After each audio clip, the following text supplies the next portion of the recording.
రెండు వెళదాం. హెబ్రీ పత్రిక 13వ అధ్యాయం.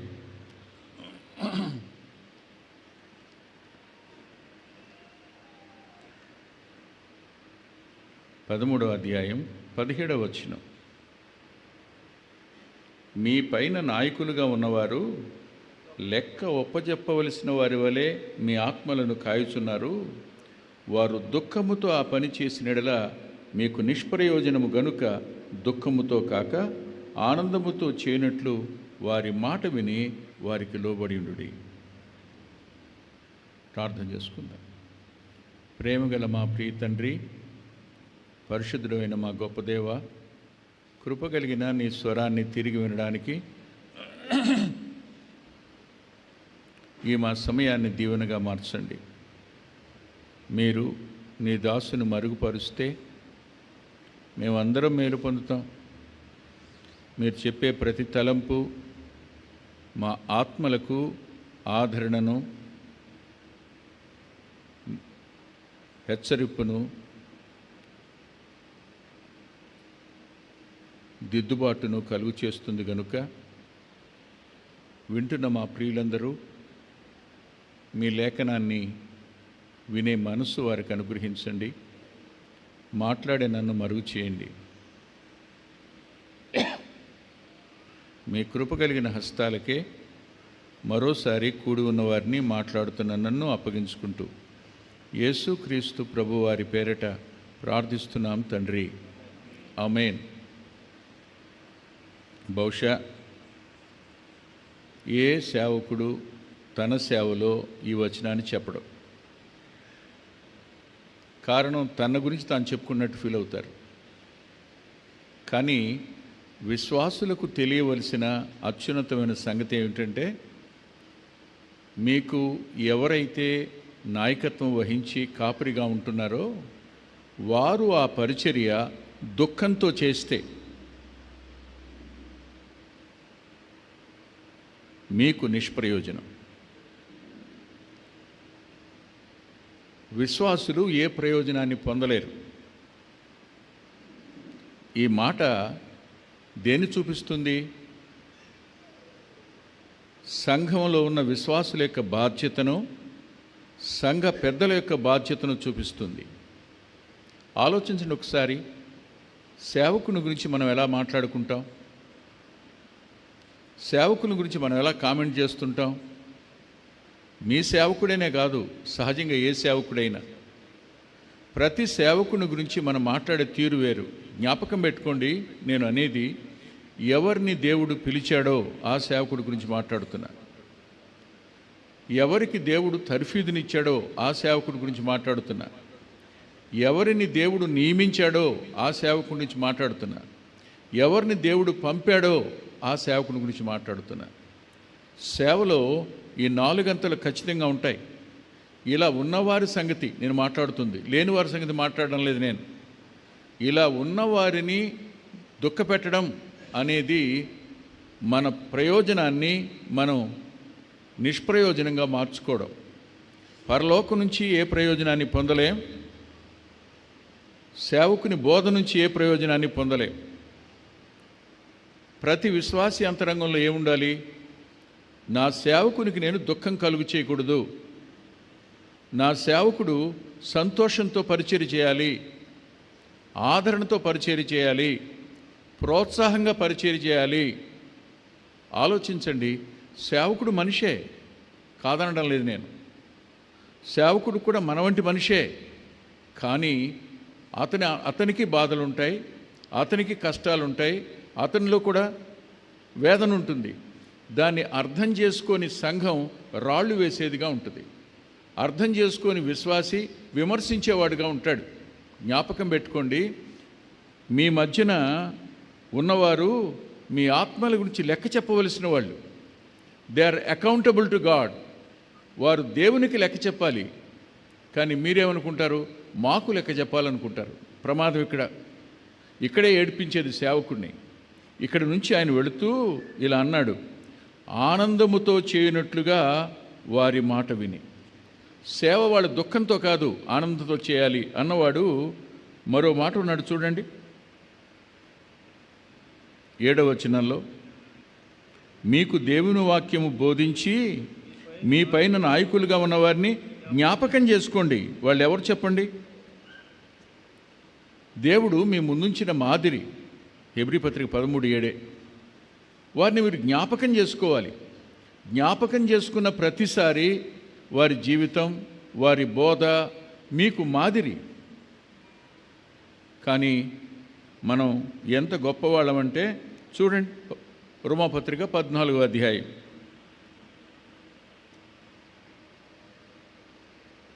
4వ వచనం. పరుని సేవకునికి తీర్పు తీర్చుటకు నువ్వెవడవు? అతడు నిలిచి ఉండుటైనను పడి ఉండుటైనను అతని సొంత యజమాని పనియే. అతడు నిలుచును, ప్రభువు అతను నిలబెట్టుటకు శక్తి గలవాడు.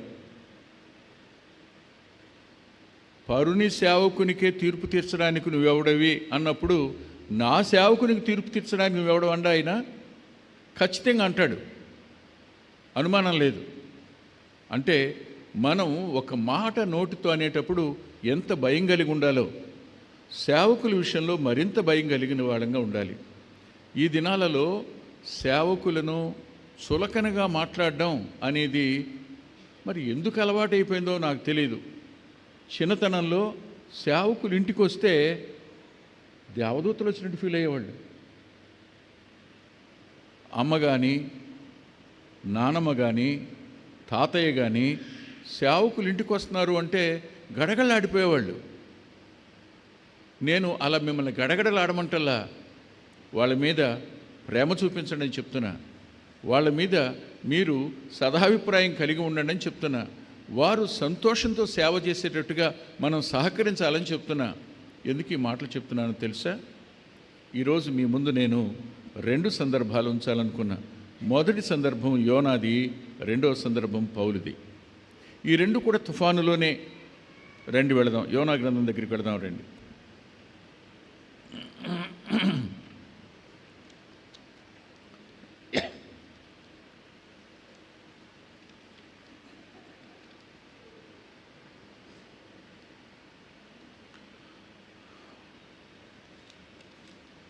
యోనా గ్రంథం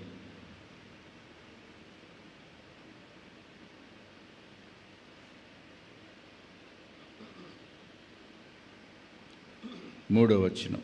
అయితే యెహోవా సన్నిధి నుండి తర్షీషు పట్టణమునకు పారిపోవాలని యోనా యొప్పేకు పోయి తర్షీషునకు పోవు ఒక ఓడను చూచి ప్రయాణమునకు కేవు ఇచ్చి యెహోవా సన్నిధిలో నిలువక ఓడవారితో కూడి తర్షీషునకు పోవుటకు ఓడ ఎక్కెను. ఆలోచిద్దాం. దేవుని చిత్తంలో ఉన్న సేవకుడితనం, దేవుని పనికి నియమించబడిన సేవకుడితనం. దేవుడు తన మనసును విప్పి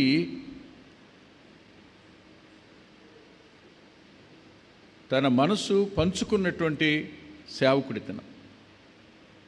యోనాను తక్కువగా అంచనా వేయకండి.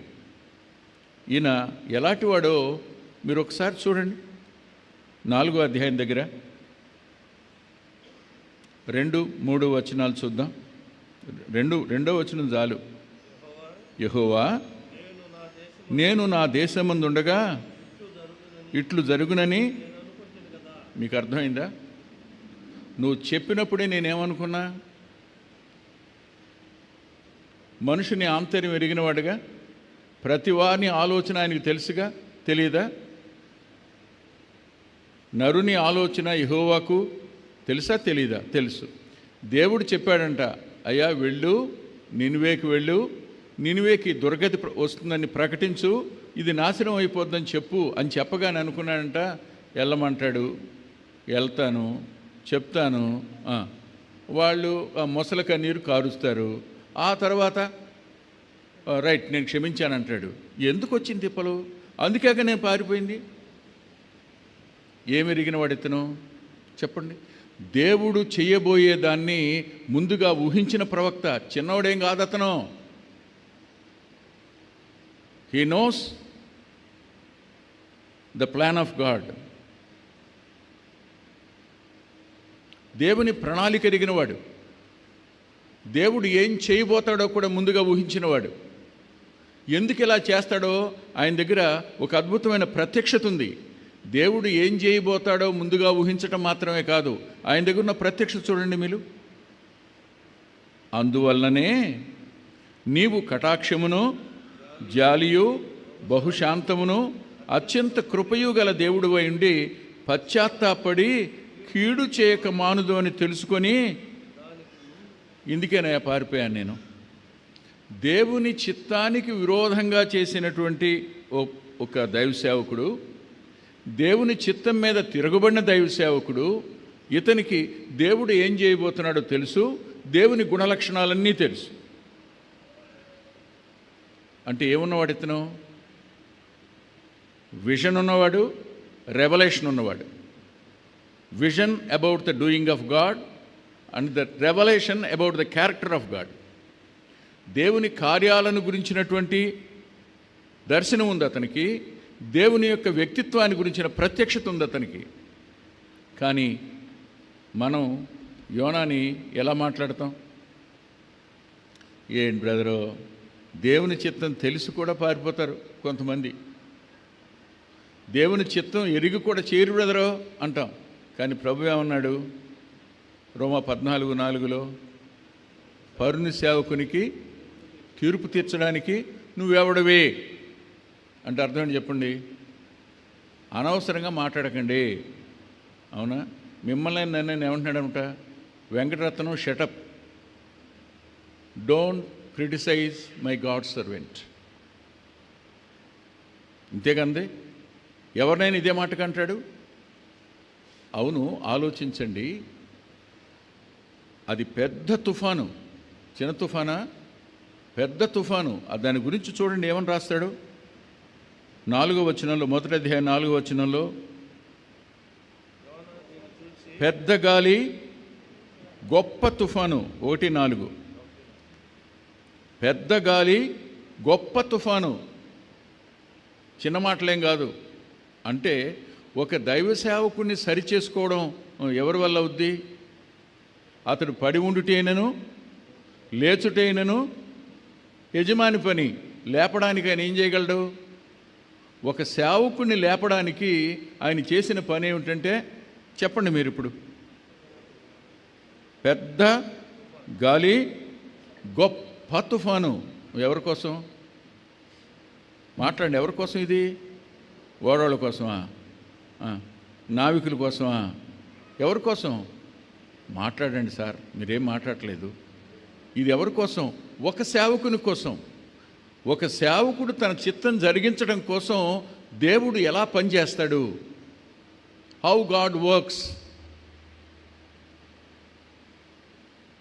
ఒక వ్యక్తిని తన ప్రణాళికలోకి తెచ్చుకోవడానికి ఆయన ఎలాగూ కార్యం చేస్తాడు?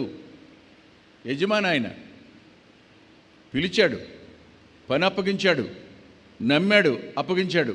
ఏం చేస్తాడో తెలుసు, పారిపోతాడని తెలిసే చెప్పాడు. యోనాకే దేవుని సంగతి తెలిస్తే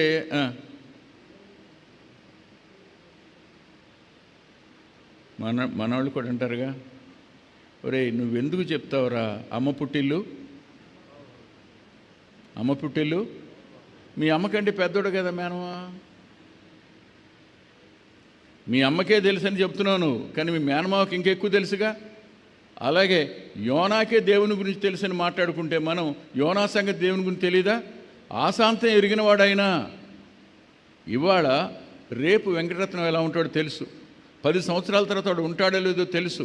అన్నీ ఎరిగినవాడైనా ఈ అనుభవాలన్నిటికుండా తీసుకొని వెళ్ళేది ఎందుకు అంటే, ఒక వ్యక్తిని తన చిత్తం జరిగించడం కోసం ఓ పెద్ద గాలిని, గొప్ప తుఫానును రప్పించాడు.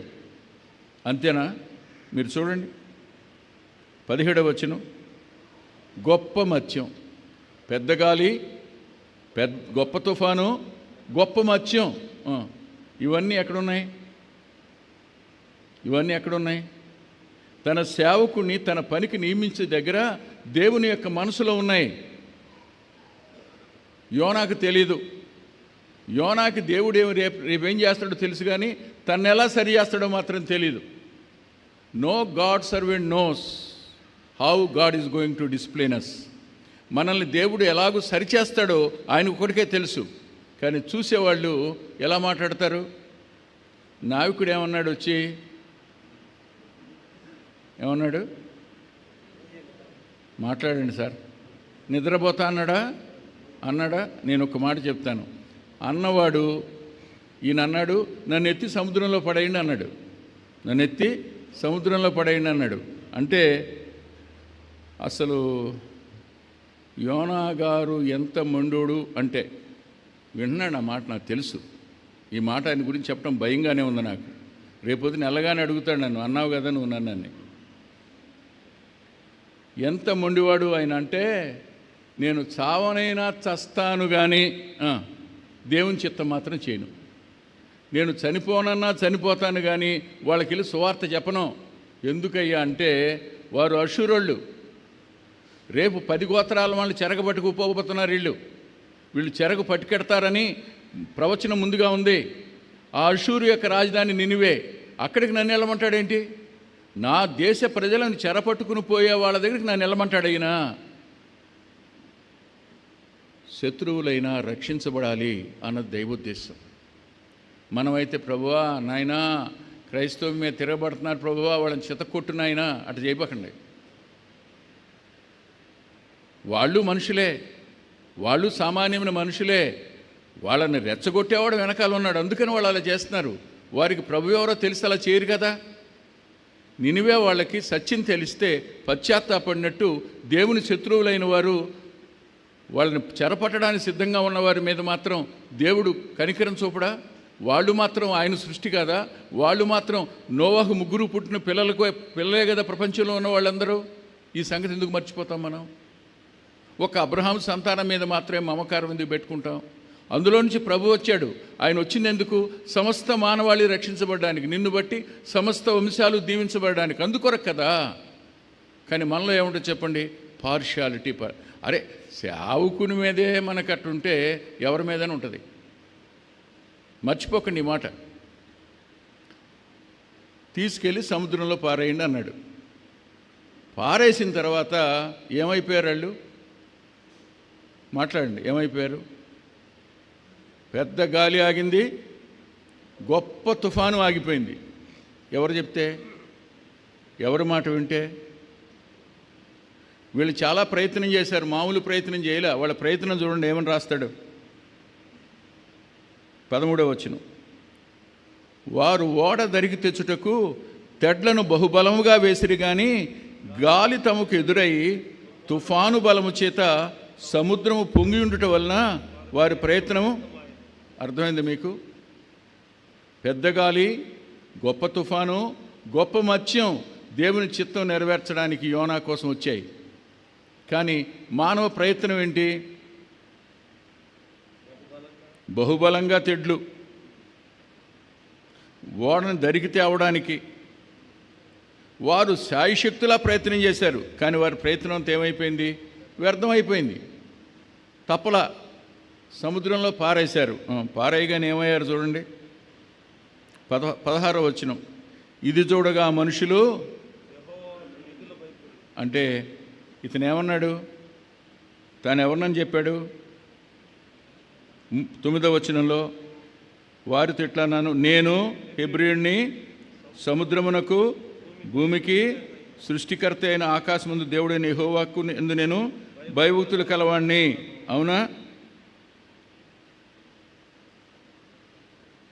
అమ్మ బాబోయ్, అతను చెప్పిన మాట నీళ్లలో వేస్తే పెద్ద గాలి ఆగింది, గొప్ప తుఫాన్ ఆగింది అని వాళ్ళందరూ భయపడిపోయారు.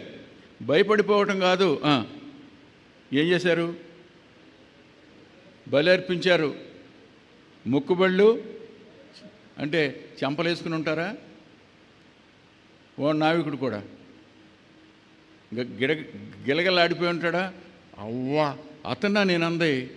అమ్మమ్మ ఎంత మాట అన్నాను?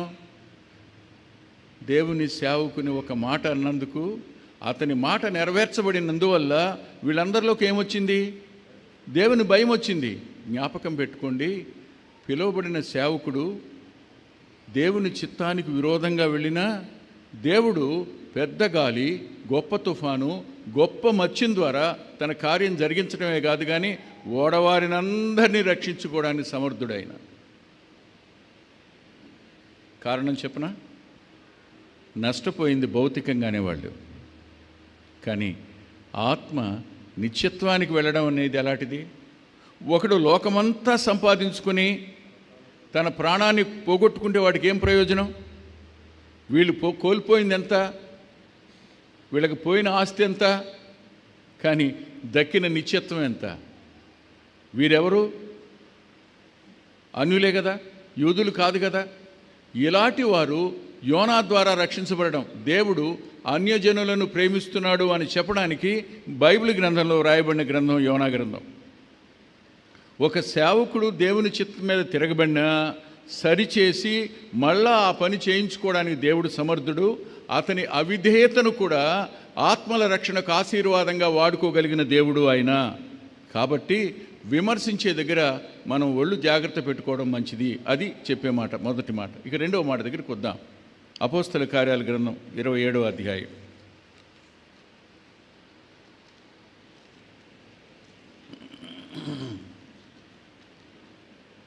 27వ అధ్యాయం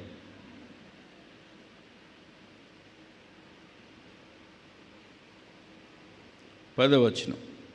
అప్పుడు పౌలు, అయలారా, 27:10 అపోస్తల కార్యాలు, ఈ ప్రయాణం వలన సరుకులకును ఓడకును మాత్రమే కాక మన ప్రాణములకు కూడా హానియు బహునష్టమును కలుగునట్లు నాకు తోచుతున్నదని చెప్పి ఆగండి. పౌలు కేవలం ప్రాణాలకు భయపడి మాట చెప్పలా. తాను చనిపోతే నిత్యత్వంలో ఉంటానని తనకు తెలుసు. కానీ వీళ్ళందరూ చచ్చిపోతే ఎక్కడికి వెళ్ళిపోతారు? అందుకు చెప్పాడు, దైవ సేవకుని సలహా మీ నిత్య రక్షణ కోసం. దైవ సేవకుని ఆలోచన ఆత్మల రక్షణ కోసం. కానీ వింటారా? అంగీకరిస్తారా? అంగీకరించం. మనకు స్వాభిప్రాయం అడ్డం వస్తుంది, మనకు లోక జ్ఞానం అడ్డం వస్తుంది, మనకు అనుభవ జ్ఞానం కూడా అడ్డం వస్తుంది. అడ్డం వచ్చి దేవుని సేవకుని మాటను ఖాతరు చేయం. ఆయన చనిపోవడానికి ఏమీ భయపడలా. ఆయన బయలుదేరి వచ్చేటప్పుడు ఆయన మెడ మీద పడి ఏడ్చారు. ఏడిస్తే అంటాడు, మీరెందుకు ఏడ్చి నా గుండెను బద్దలు చేస్తారు? నేను చూడండి,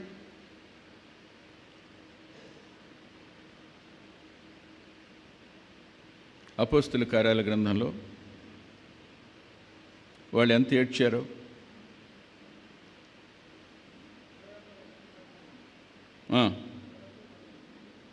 గట్టిగా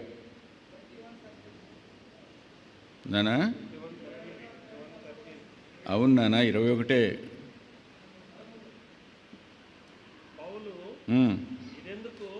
ఇదెందుకు మీరు ఏడ్చి నా గుండెలు బద్దరు చేసేదిరేలా?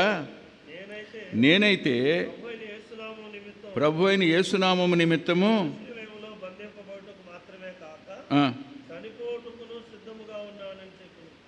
20-30 ఏళ్ళలో ఇప్పుడు వారందరూ ఏడ్చారు. అవునా? ఏడ్చారు, మెడ మీద పడ్డారు. 38లో 21:13 ఏం చెప్పాడు? ఎందుకు మీరు నా గుండెలు బద్దలు చేస్తారు? నేను చనిపోవడానికి సిద్ధంగా ఉన్నా. I'm ready to die.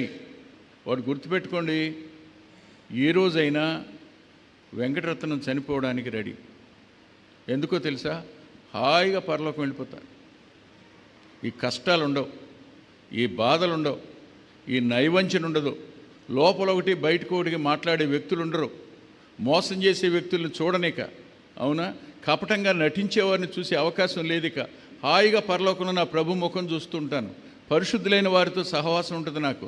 అంత గొప్ప అవకాశం ఈరోజు చచ్చిపోయిన పర్వాలా. నాకే ఇలా ఉంటే మరి పౌలు భక్తుని అంతరంగం ఎలా ఉంటుంది? ఈ సలహా చెప్పింది తన కోసం కాదు. శతాధిపతి అంటే 100 మంది సైనికులు ఉన్నారు, శతాధిపతి ఉన్నాడు, ఓడ నావికుడు ఉన్నాడు, ఓడ యజమాని ఉన్నాడు, ఓడలో ప్రయాణికులు ఉన్నారు. వీళ్ళందరినీ గురించి చెప్పాడు. బాబు వద్దు, ఆగండి, ఇది మన ప్రాణాలకి నష్టం అన్నారు. కానీ విన్నారా? విన్నారా? వినకపోవడం వల్ల వాళ్ళు ఎలాంటి దుస్థితి గుండా వెళ్ళారు? దారుణమైన దుస్థితి. 20-21 వచనాల్లో రాస్తాడు, పెద్ద గాలి మా మీద కొట్టినందున, పెద్ద గాలి మా మీద కొట్టినందున.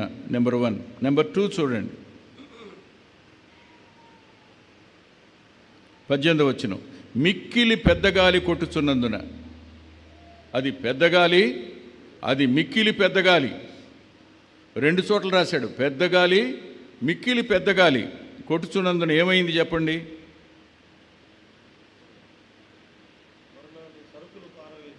ఒక మాట చెప్తున్నాను చూడండి, 20వ వచనం, కొన్ని దినములు సూర్యుడైనను నక్షత్రములైనను కనపడలా.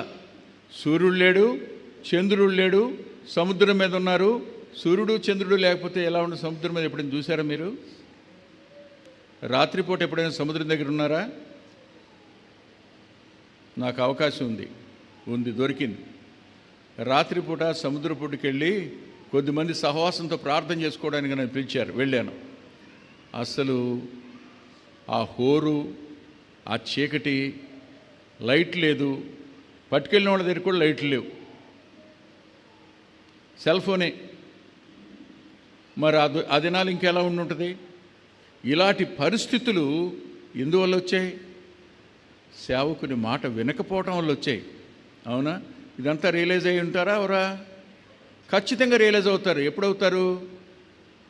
పెద్దగాలి, మిక్కిలి పెద్దగాలి, సూర్యుడు చంద్రుడు కనిపించని పరిస్థితే కాదు. చివరికి ఒక మాట రాశాడు, ప్రాణములతో తప్పించుకుందుమన్న ఆశ బొత్తిగా లేకపోయిన పరిస్థితి ఏర్పడింది. ఈ గాలి, పెద్ద గాలి, సూర్యుడు నక్షత్రాలు కనపడని దుస్థితి, ప్రాణాలతో బ్రతుకుతామనే ఆశే లేదు. ఎందుకు బతికారో తెలుసా? Because of one man.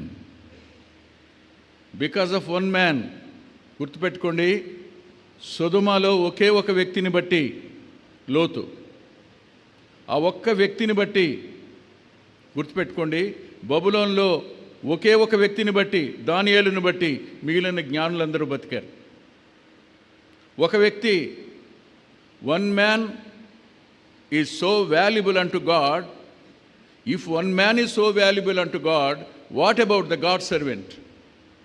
ఒక సామాన్యుడు దేవునికి అంత విలువైన వాడు అయితే, ఒక వ్యక్తి విలువైన వాడు, మరి వీడంతా దేవుని సేవకులు కదా, వీరు ఇంకెంత విలువైన వాళ్ళు అవుతారు? నీకోసం నా కోసం ప్రాణం పెట్టాడు ఆయన. మనం ఎంత విలువైన వాళ్ళంగా ఆయన చూశాడు. మన కోసం మన స్థానంలో చనిపోవడం అంటే మనల్ని ఎంత విలువగా చూసినట్టు లెక్క అయినా. అప్పుడు ఆ రాత్రి వేళ ఒక మాట, పరలోకం ఆ ఓడ మీదకి దిగి వచ్చిన సందర్భం చూడండి, ఎంత అద్భుతమైన మాట.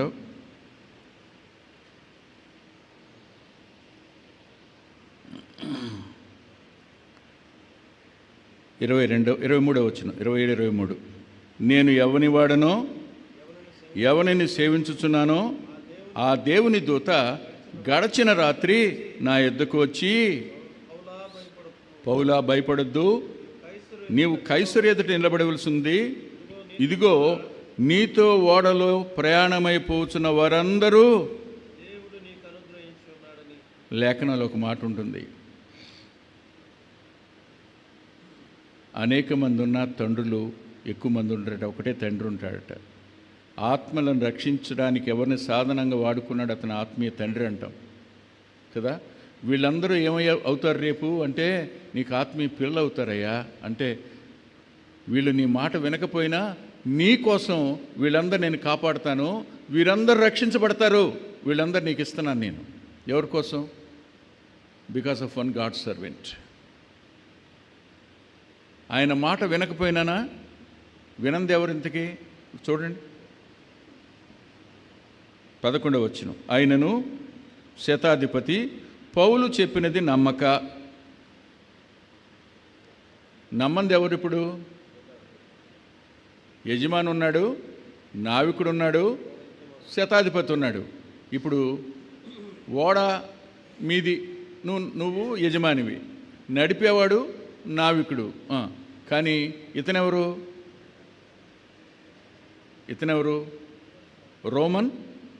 రోమన్ సెంచూరియన్ కదా. అధికారి ఎవరు ఇప్పుడు? ఓడ నీదైనా, నడిపేది నువ్వైనా నమ్మాల్సిందెవరు? ఒప్పుకోవలసిందెవరు? ఓకే అనవలసిందెవరు? వద్దనవలసిందెవరు? అతను నమ్మల మాట. ఎవరిని నమ్మాడు? గతకాలంలో ఒకసారి మీకు చెప్పిన గుర్తుంది నాకు ఈ సందర్భం. ఎవరిది నమ్మాడంటే చూడండి, పౌలు చెప్పినది నమ్మక నావికుడు ఓడ యజమానుడు చెప్పిందే నమ్మాడు. నావికుడు అంటే అది అనుభవ స్వరం, యజమాని అంటే అధికార స్వరం. దేన్ని నమ్ముతాం? దైవ సేవకుని స్వరానికి మనం ఏమివ్వం, అనుభవానికి ఇస్తాం.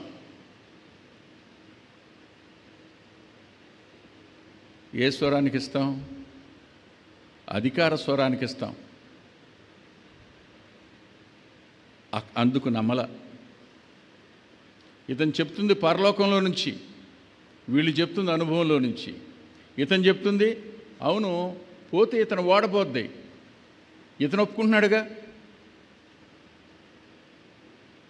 అందరితో పాటు ఇతను ప్రాణం పోద్దుగా, ఎన్నో తుఫాన్లు చూశాడు, ఇది ఏమవదంటున్నాడుగా, అదే అన్నాడు. కానీ పరలోకం వద్దంటుంది, ఇతను పరలోకానికి చెందినవాడు అనే మాట ఒక దైవ సేవకుని విషయంలో విశ్వాసుల మనసులో ఎప్పటికీ కలగకపోవడం నిజంగా బాధాకరం.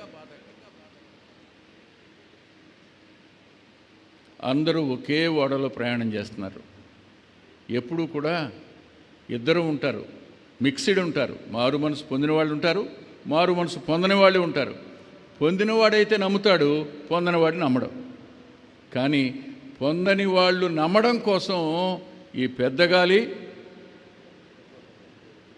మిక్కిలి పెద్దగాలి, సూర్యుడు చంద్రుడు కనిపించని దినాలు, ప్రాణాలతో బతుకుతాం ఆశ బొత్తిగా లేని పరిస్థితి దేవుడు ఎందుకు కల్పించాడంటే ఓడలో ఉన్న వారందరినీ రక్షించడానికి. చివరికి ఓడ బద్దలైపోయింది. ఓడ యజమానికి లేడిక, ఇంకా అతని యజమాని గాడు ఎవరో చెప్పండి. ఇప్పుడు నావికుడు కాదు, he lost his job, he lost his ship. యజమానికి ఓడబోయింది, నావిడికి ఉద్యోగం పోయింది. కానీ పౌలుకు దేవుడు పోలా, పౌలుకు దేవుడు దేవుడుగానే ఉన్నాడు. శతాధిపతి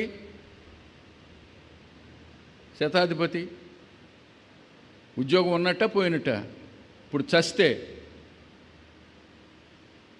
గాడ్ ఈజ్ సావరిన్, దేవుడు సార్వభౌమాధికారి. ఆ సైనికులు అన్నారు, ఒకవేళ బతికామనుకో, వీళ్ళు తప్పించుకుపోయారనుకో, మన అసలు బతకడానికే అవకాశం లేనప్పుడు మనం ఈ ఖైదీలను చంపేస్తే రేపు మన ఉద్యోగాలు ఉంటాయి అని అంటే, అప్పుడు ఆ శతాధిపతి మనస్సు ఏ స్థాయిలో స్పందించిందో, అతడు దేవుని స్వరాన్ని ఎలా విన్నాడో, దేవుణ్ణి ఎలా నమ్మాడో, దేవుని సేవకునికి ఎంతగా ప్రాధాన్యత ఇచ్చాడో చూడండి. 27వ అధ్యాయంలో 43వ వచనం, 42-43. ఖైదీలలో ఎవడును ఈదుకొని పారిపోగున్నట్లు వారిని చంపవలెనని సైనికులకు ఆలోచన పుట్టెను. కానీ శతాధిపతి ఎందుకు, why Jonah is important, why Saul was important, why Jonah and Saul were important. చెప్పండి ఇప్పుడు, యోనాను పౌలు ఎందుకు వాళ్ళు ముఖ్యమైన వాళ్ళు, ఎందుకు అవసరం వాళ్ళు చెప్పనా మీకు? They are the instruments of God, they are servants of God, they are ambassadors for Christ. అందుకని అంటాడు, వాళ్ళు ఏడిస్తే మీకేంటి ప్రయోజనం, వాళ్ళని దుఃఖపడనివ్వకండి. వినలా. అప్పుడు పౌలును రక్షించడానికి ఆలోచించి వద్దు చంపొద్దు అన్నాడు. అందరం అద్దరికి వెళ్తామో లేదో తెలీదు, నేను బతకపోతే నేను శతాధిపతిని కాదు మామూలుగా చేస్తా, నువ్వు సైనికుడు నువ్వు చావాల్సిందేరా బాబు, వాళ్ళని చంపటం ఎందుకు వద్దులే అన్నాడు. అంటే ఇప్పుడు ఎవరికి సంఖ్యలు లేవు, సంఖ్యలన్నీ తీసేశారు. సంఖ్యలు ఉంటే నీళ్ళు ఎట్టెత్తారు? అందరికీ సంఖ్యలు ఉడదీసేశారు. తమ అధికారాన్ని వదిలిపెట్టేశారు, ప్రభువుకు లోబడ్డారు. అందుకే వీరందరూ రక్షించబడ్డారు. ఇక్కడ నుంచి వీళ్ళందరూ బయలుదేరి మెలితే ద్వీపానికి వచ్చారు. గుర్తుపెట్టుకోండి, మనం అనుకుంటాం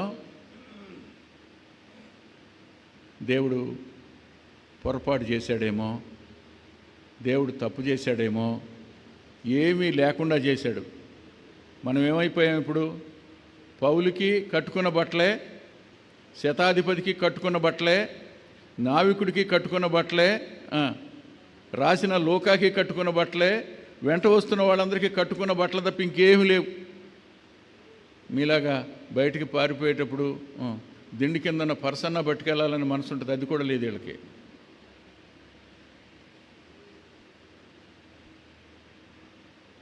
కానీ మెలేతుకు వచ్చిన తర్వాత ఏమైందో తెలుసా? మెలేతు వాళ్ళందరికీ సువార్త.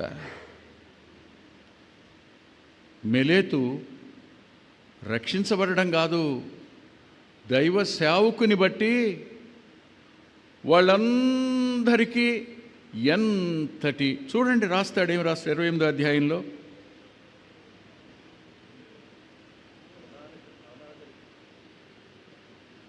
పదవచనం నాన్న.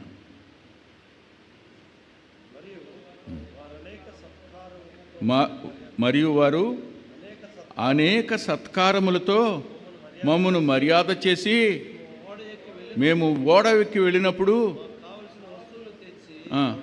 దేన్ని బట్టి? 9వ వచనం. ఇది చూచి, ఏది చూచారు? పౌలు గారు చేతులుంచి చేసిన ప్రార్థన, దేవుడు చేసిన కార్యం చూశారు. ఇప్పుడు శతాధిపతికి బట్టలు ఎక్కడి నుంచి వచ్చినాయి, బోవు ఎక్కడి నుంచి వచ్చింది? నావికుడికి బట్టలు ఎక్కడే, ఫుడ్ ఎక్కడది? శత అంటే 100 కదండి. 100 మంది సైనికులకి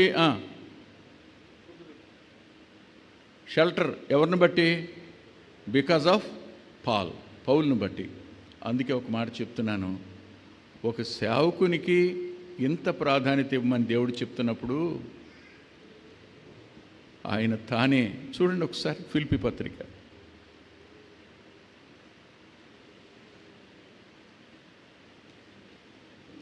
2వ అధ్యాయం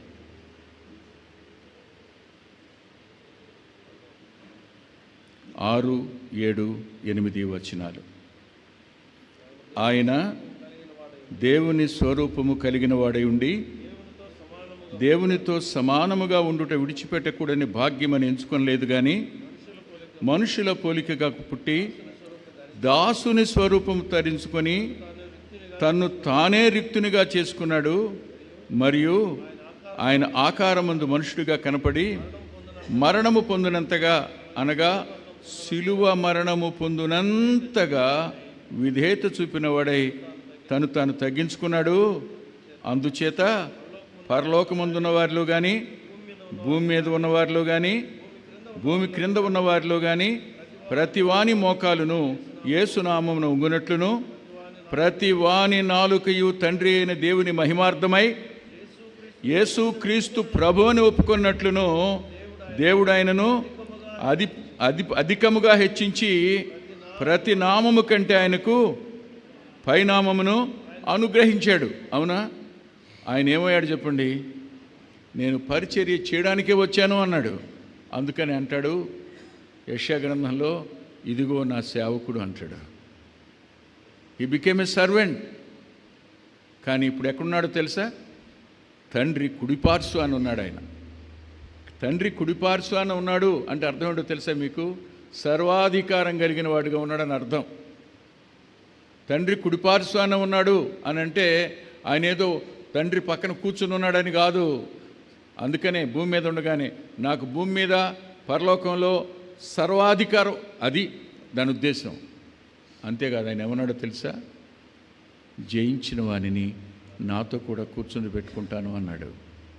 రేపటి దినాన్న యోనా ఎక్కడుంటాడు? పౌలు ఎక్కడుంటాడు? మనం ఎక్కడుంటాం? ఈ రోజున మనం ఒక సేవకుని గౌరవించలేకపోతే ప్రభువుని ఎలా గౌరవించగలం?